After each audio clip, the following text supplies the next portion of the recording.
Hey everyone, it's Sevy. As I said in my previous video, I'll be bringing more content for all those Kokomi wanters out there, myself included. Here I'm going to discuss my predictions of how one could build her, which includes the best artifacts, stats, and weapons to prepare for her.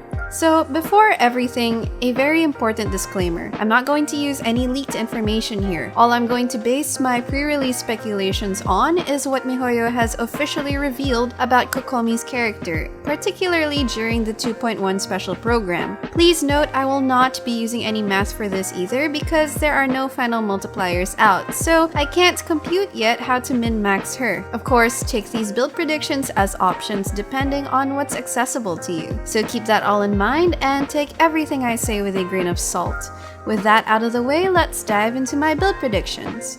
First, let's clarify what Kokomi's role will be. Kokomi is likely going to be another case of hybrid support DPS role. Similar to Sai's Daruma doll, her jellyfish will heal the active character while dealing elemental damage, but I hope Kokomi's Hydro Jellyfish damage will be AoE. When she dons her ceremonial garments with her burst though, she will have a DPS window since it increases the damage of her normal charged and jellyfish attacks. It's up to you how often you want to keep her on the field, if she'll be completely off field when her burst isn't active, or if you want her to be your main carry most of the time, or if you just want her to be a pure support buffing your main DPS while healing the team. This decision will mostly be what you'll base your build off of. So in this guide, we're going to provide you with options for a main DPS carry build, a sub DPS build, and a support build.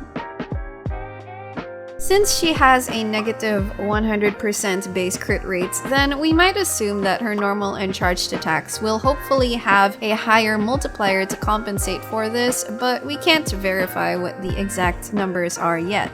Also, I don't usually bring this in with my build predictions, but since Kokomi could have split scaling with HP and attack, the concept of diminishing returns is relevant. If you have one stat that is ridiculously high at the expense of other stats being sacrificed, then it won't be as optimal anymore. Concentrating on one stat could allow her to have a very hyper-focused role like a super healer, but not everyone will be interested in that. I'm already preparing what artifact sets and stats I think are best for her, so let me share my thoughts. Of course, these are my speculations that you should once again take with a grain of salt. So what artifact sets can you look out for with Kokomi? If you're going the main carry DPS route, you have the usual options that favor normal and charged attacks. Heart of Depth 4-piece will give Hydro damage bonus and increase her normal and charged attacks after casting her skill. If you use this set, it will also affect her rotation. According to what we know of her kit, her DPS window would typically be after casting her burst, but with Heart of Depth, it will be after casting her skill. So either you combine the bonuses by doing her burst, skill, then attack, or you just treat both her skill and burst as separate DPS windows. 4-piece sets like Wanderer's Troop and Retracing Bolide won't affect her rotation, but will increase her normal and charged attacks too. 4-piece Shimenawa is also an option if you don't care much for her burst healing, but take note, it's only optimal if that 50% normal charged attack increase from Shimenawa will be higher than whatever normal charged attack increase Kokomi will get during her burst. Early AR players can use a 4-piece Martial Artist for a similar effect as Heart of Depth. For mixed support sub DPS builds, you can use 2-piece combinations of Tenacity of the Millilith, Heart of Depth, and Maiden's Beloved. These will favor Kokomi's damage and healing. Now, depending on if she needs extra attack to actually multiply those multipliers with, then you could use a 2-piece Glad Shimenawa. Another alternative would be a 2-piece Wanderers to increase reactions.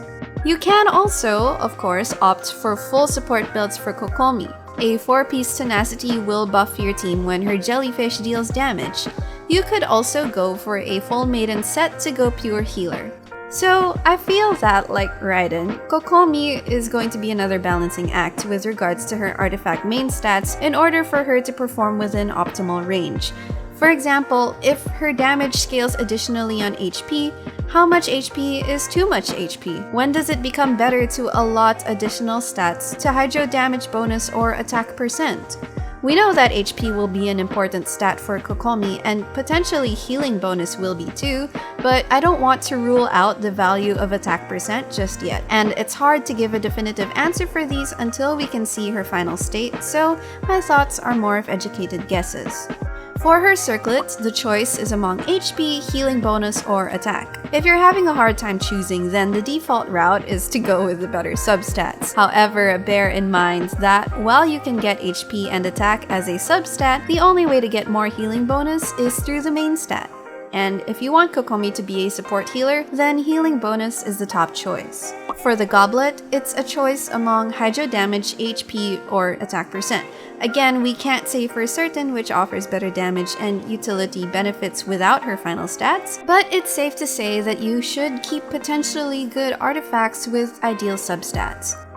For the sands, HP is the easiest way to go, especially with all the HP sands we get. However, I think if you want Kokomi to deal as much damage as possible, then alternatively, this could be either an EM or an attack percent sands. Again, it's hard to say for certain, so don't throw away any pieces you get just yet until we can analyze her final kit. For substats, you obviously want to do away with crit stats. The best stats to get are going to be attack percent and HP percent, probably a healthy amount of energy recharge for better burst uptime, and EM might be nice too for those vape reactions if you're going for a reaction DPS Kokomi. I could tolerate maybe one crit stat on a nice artifact, but pray that the rolls don't go to crit. Just remember that too much of one thing can cause diminishing returns for damage, so hyper-focusing on one stat like HP might not be the optimal way to build her, unless of course that's what you really want. So for her catalyst weapon, we can rule out those with crit stats like Solar Pearl, Widsith, and Lost Prayers, since she won't be able to take full advantage of them. I mean, you can still use them for their passives and base attack, but it would be a waste. I've narrowed down my personal best options both for spenders and free-to-plays among the following. First is Everlasting Moonglow. This is going to be her signature weapon. Even though we don't know the final details, there'll be no question that this is her best weapon with a tailor-made passive for her. So if you really love your Kokomi, then get this. Then there's Skyward Atlas. This will give a high base attack and attack percent and has a strong passive too, so it's a no-brainer for a DPS Kokomi. Then there's Memory of Dust. If you don't have Skyward Atlas, then you can use this, which also gives a good amount of base attack and attack percent bonus as long as you keep her shielded.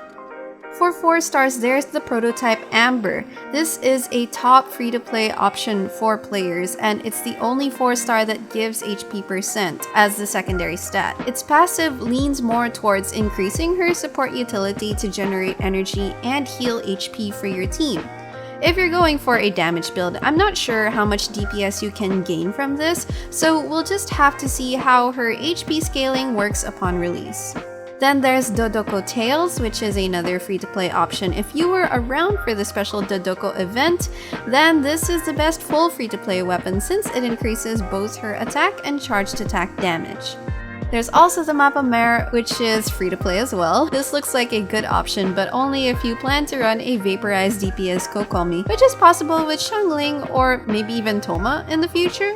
Finally, other Kokopium options are the Emerald Orb for its Hydra reaction triggered passive effect, and then there's the Thrilling Tales of Dragon Slayers for HP percent and buffing your main DPS as a support Kokomi, so don't underestimate that weapon. Okay, what about the Hakushin Ring, the new Inazuma Catalyst? This is a bit iffy. It gives energy recharge and it increases the elemental damage bonus of your team, but this only triggers with an electro reaction. So if you're set on running a Taser Electrocharge team, this is another free-to-play choice for Kokomi. However, there could be better options for either support or DPS Kokomi. Looking at all her catalyst options, I would say that Kokomi is pretty free-to-play friendly to build. So everyone, these are my weapons and artifact predictions for Kokomi. Again, these are based on what we know of her kit. I don't have computations to determine min-max builds, and once she releases, you can rest assured that I will be testing different aspects of her kit similar to how thoroughly we tested Sarah upon her release. I'm personally intrigued at how Kokomi might come out, and if you want to hear further thoughts, concerns, and expectations on her meta, you can check out my previous video. If you have more input about what else might be good for a Kokomi build, feel free to comment down below. Kokomi wanters will be Kokomi havers and would love to hear them as well. Thank you so much for watching. Please consider subscribing to my channel if you haven't already, and leave a like on this video if it helps you out. I will see you soon. Take care!